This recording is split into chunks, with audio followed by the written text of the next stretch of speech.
অখণ্ডমণ্ডলেশ্বর শ্রী শ্রী স্বামী স্বরূপানন্দ পরমহংসদেবের উপদেশবাণী অখণ্ড সংহিতা দশম খণ্ড হইতে। মৎস্য ও মাংস কাহাদের পক্ষে হিত আহার? শ্রী শ্রী বামনী বলিলেন, মাংস, ডিম, মাছ প্রভৃতি কারো পক্ষে বিষতুল্য অহিত আহার, কারো পক্ষে আবার হিত আহার। মাংসাশী ইংরেজ প্রথম মাংস ছেড়ে দারুণ কাবু হয়ে পড়বে। অবশ্য ওরা ডিমকে নিরামিষ বলেই গণ্য করে থাকে।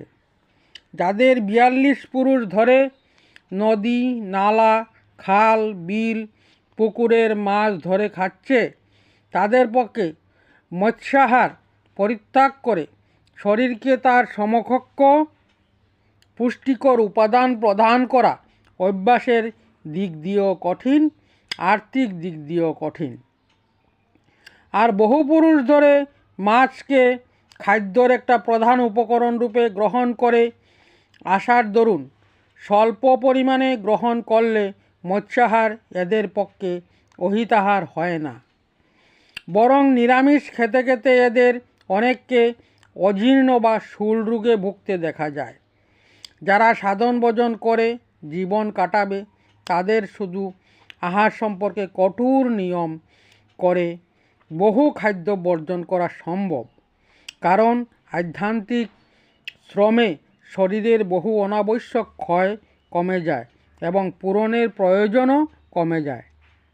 কিন্তু দেশরক্ষী সৈনিকেরা শতকরা 100 জনই যদি নিরামিষ খেতে আরম্ভ করে, তাহলে সেই বৈষ্ণবী সেনারা যুদ্ধ জয় করতে পারবেন কি না এ বিষয়ে বিশেষজ্ঞ ব্যক্তিরা বিরুদ্ধ মত দেবেন।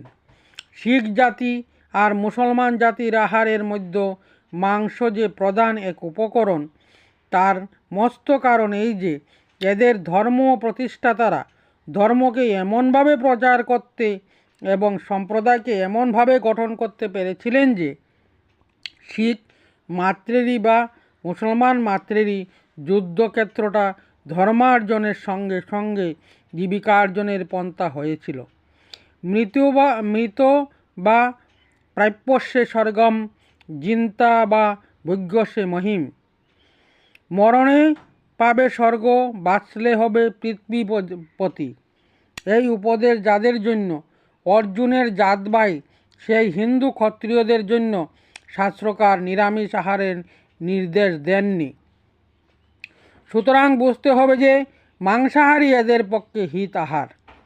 তোমার যদি এমন সংকল্প থাকে যে কয়েক লক্ষ লোকের প্রাণের বিনিময়েও একটা দেশকে রক্ষা করতে হবে, অথবা কয়েক সহস্র লোকের প্রাণের বিনিময়েও একটা পার্বত্য অঞ্চলে সভ্যতা সদাচার অতি দ্রুত প্রচার করে অসভ্য পার্বত্য জাতিকে নিজের কোলে টেনে আনতে হবে, ধর্মে, বিজ্ঞানে ও সামাজিকতায় সমকক্ষ অধিকার প্রদান করে সভ্যতা বিস্তার করতে হবে, তাহলে এক্ষেত্রে পরমায়ুর দীর্ঘতা সম্পাদক নিরামিষ আহারের চেয়ে কর্মতৎপরতার সম্পাদক আমিষ আহারকে প্রাধান্য দিতে হতে পারে। এসব ক্ষেত্রে আমিষ আহারই হিতাহার। খাদ্য হইতে লোভ দূর করো। শ্রী শ্রী বামনী বলিলেন, কিন্তু খাদ্যরূপে আমিষ বা নিরামিষ যাই গ্রহণ করো, লোভকে বাদ দিয়ে আহার কার্যটি সারতে হবে। একটি যুগীর পক্ষেও প্রতিপাল্য, যুদ্ধার পক্ষেও প্রতিপাল্য। লোভপূর্বক করলে এ আহার্য আর হিতাহার থাকে না। যে খাদ্য যখন লোভ দেখবে, সে খাদ্য সম্পর্কে তখন সংকোচবিধি অবলম্বন করবে, অর্থাৎ সে খাদ্যর পরিমাণ এবং বার কমিয়ে দেবে। তার পরিবর্তে শরীরের পক্ষে সমহিতকর অন্য খাদ্য কদিন গ্রহণ করবে। লোভ অনুভূত হচ্ছে বলে কোনো খাদ্যকে একেবারে বর্জন করা সব সময় প্রয়োজন নয়।